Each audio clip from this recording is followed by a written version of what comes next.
If you know that you are ready to buy a home, or you want to buy a home in the near future, but you're trying to decide whether you should buy new construction or resale, please watch this video. I'm going to give you some things to consider. For some people, they'll have the option to choose between both. Some people will have to go one direction, but stay tuned. That is what we're going to be talking about next.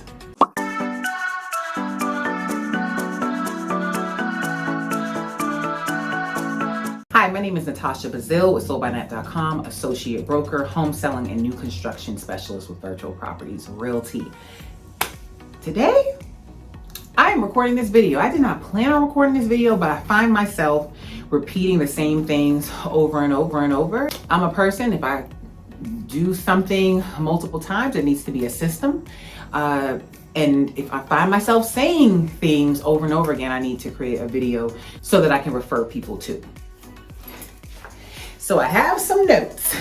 All right, today, long day on the road, had several appointments, had a buyer that had her first walk. She's relocating from New York. So she had her sister sign a POA, a power of attorney, to do her walk with her.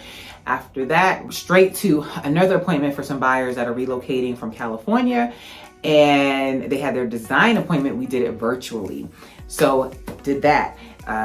Fast forward, later in the day, I had a showing of a resale home this afternoon, and I'm getting to the office and I'm like, okay, I got a lot of actual admin work to get to, and I also did progress checks for new construction buyers. So I stopped by and did that. So I have those progress checks to get out. But before I get into all of that, I need to get this out while it's fresh, so you get this video. So we're gonna be talking about, you're ready to buy a home and you're trying to decide, should you go new construction or resale?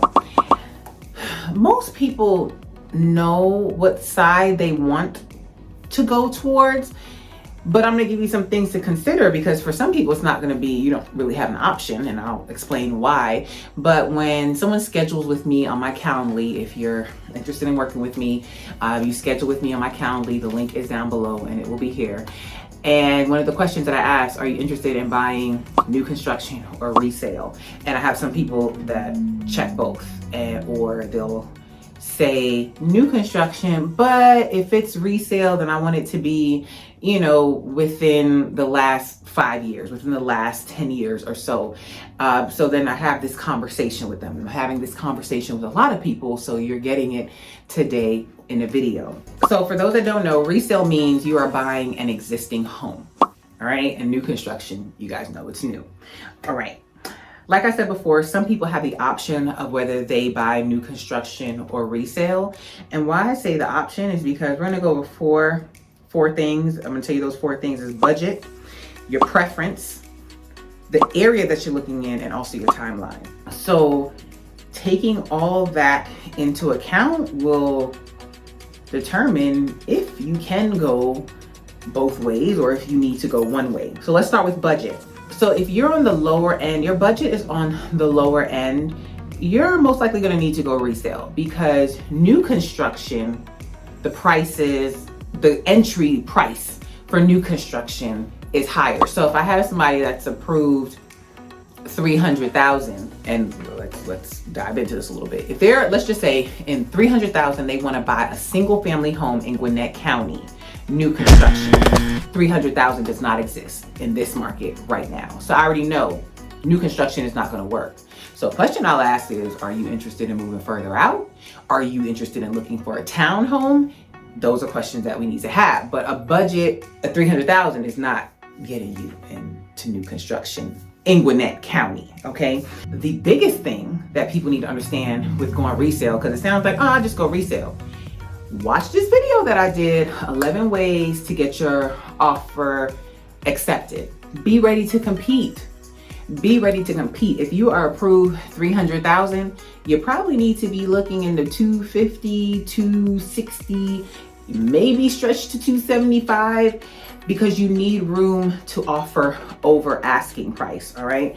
And I just see that you need more money to play with. in resale. And what I mean play with, not only do you need to offer over asking, you need to be paying for your own closing costs. You need to have what's called an appraisal gap that says, hey seller, if the house doesn't appraise, I'm willing to pay X amount out of pocket, right? So everybody's offering over asking price for the most part on homes that are listed, that show well, and they're listed right.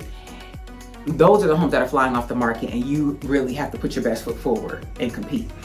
All right. If somebody is not willing to do an appraisal gap because they just haven't wrapped their mind around it, and they're like, no, I can't, I don't want to pay out of pocket if it doesn't appraise. Or if they say, no, I need the seller to pay closing costs. Or I don't want to over what they're asking. This is probably not the market for you. It's probably not the market for you. The other thing I'll say on that end, you may look at houses that have been sitting on the market for a while or houses that need some work. You may have a shot going that route. But to be out here in this general market competing, understand you're going to be competing. You have to put your best foot forward. So that is it on that topic. And also another thing to keep in mind with resale, sellers are not doing a lot inspection wise. Because they don't really need to. I mean, it's great when you have a seller that's like, hey, I want to sell something that I would buy myself. But all sellers don't feel that way, right? They want top dollar, but they're not budging a lot. They are calling the shots in this market. Now, if the market changes or shifts a little bit, then this may be a different conversation. But this has been this way since 2021. We are now in 2022.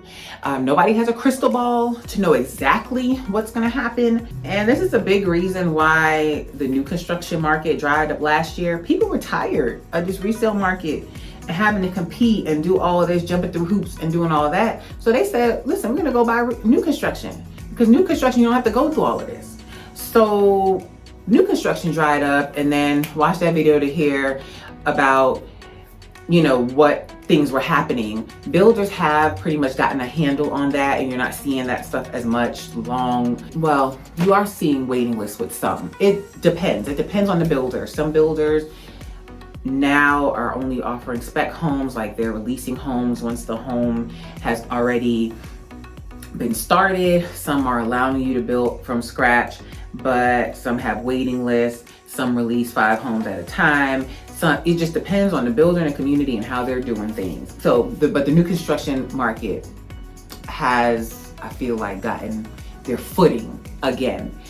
The big thing that has changed is there's not a lot of standing inventory. So there was a time when you can go to new construction because you always knew they were going to have something available.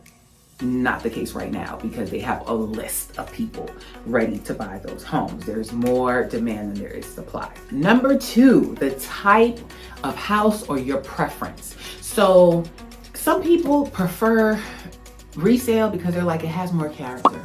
Some people prefer new construction because they just like new. They like the warranties. They don't have to worry about certain things. So it really comes down to preference and what you're looking for in that area. But again, things have to match and line up. And what I'm seeing when I'm talking to people, like, things are not lining up.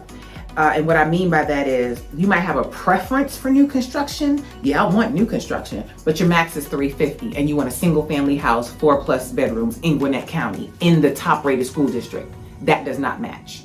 So what you're looking for has to match with what's available. And I talked to someone and they said, maybe I'm just not seeing it. Maybe you'll see it. So there are times when, you may be looking on sites that are showing you outdated things, and, I'll give you access to the MLS, and then you'll see properties coming directly from the MLS. So there are times where that happens, but I cannot create new construction for $300,000 in Gwinnett County. It just does not exist right now. So I wish I was a magician, but I'm not. I can't make that happen. So you pretty much have an idea because you guys look and you know what's on the market. You guys already have an idea what's out there. But again, I do have relationships with on-site agents, and I try to keep my ear to the new construction streets. But I'm going to tell you when we talk if what you're looking for is realistic. And just story time there, like, it does not make sense for me to take on a client if what they're looking for is not realistic. Like, I remember when I first started, there was a company, they would just get their sign in the yard. The seller could have a list price that was so far above what was reasonable. This company, their thing was just get your sign in the yard.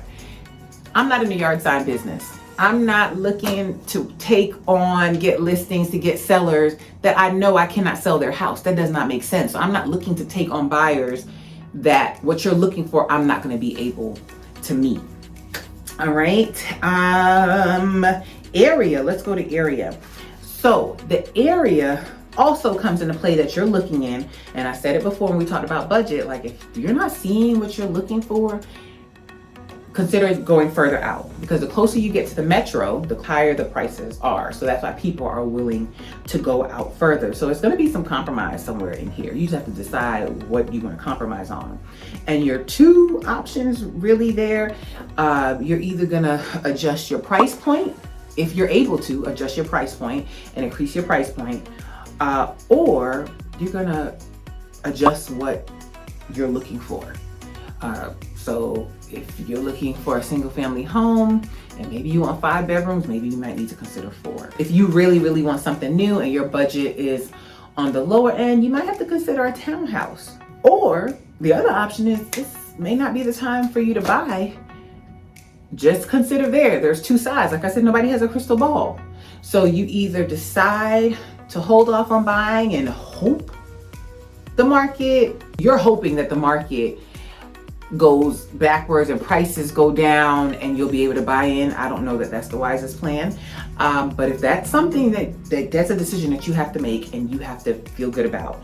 And on the other hand, you could say, no, listen, I need to make some adjustments and let me get in this market now. Again, nobody has a crystal ball. So you just have to be okay with whatever decision that you make. Back on the topic of price point, and that's under area, like I talk to people and they're like, I want to be in a sought after school district, but their budget is on the lower end in that school district. And they also want the home to be totally move-in ready. Yeah, so it's a disconnect there. Like, something is gonna have to give. So what is it that you're willing to give on? Are you willing to consider other school districts? Are you willing to put in a little elbow grease in a home? Because the homes that you want in this area, keep in mind, homes in sought after school districts are higher priced. So again, this is all gonna come back, I think, to budget and where you're at. Well, maybe not, because it is. I spoke to somebody last week and they have a healthy budget, but they also want a higher end home. And they want it in a specific area. The type of higher end home that they want, it's not offered in the specific area that they want. So there are some adjustments gonna have to be made. Do you go where this higher end builder is? Or do you get what's available in that area? Again, I can't create inventory, new construction inventory. Maybe one day I'll be able to buy a lot and start building homes myself, but you guys get what I'm saying. All right. Last one is timeline. If you need to move in the next 2 months, you need to go resale. Why I say that is, I mentioned it earlier. If there is a if to this, I did get an inventory list for a new construction community and they actually had a home that can close in 30 days. That is not the norm.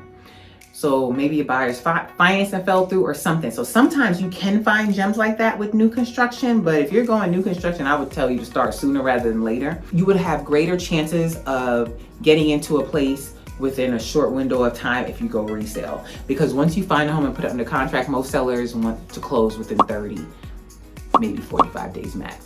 Unless, and this is also a small fraction, you may find some sellers that say, hey, we need some time in our house because we're building another house, but that's a small fraction. So those are the 4 things that I wanted to touch on. And if we are scheduled to talk via Calendly, this is the stuff that we're going to talk about. So it's great that I could get it out to you in a video so that you could already start processing what you need to do, what adjustments you need to make, and our conversation will be more fruitful. If you have any questions, please leave them down below. If you have any suggestions for people, hey, leave them down below. All right. Thank you guys for watching. I appreciate you guys as always. I'm going to go ahead and get some work done. All right. Have a positive. Wait, before I do that. Also, remember that you can listen on podcasts. Listen to my podcast if you miss and you can't watch a video. Remember my podcast, okay? Agents, if you're an agent out there and you need a little bit of guidance, you need a session to get questions answered, put a game plan in place, you can schedule with me for a 1-hour agent session. That's also on my Calendly link as well. I'm really going to sign off here. Have a positive, peaceful, and productive day. Bye.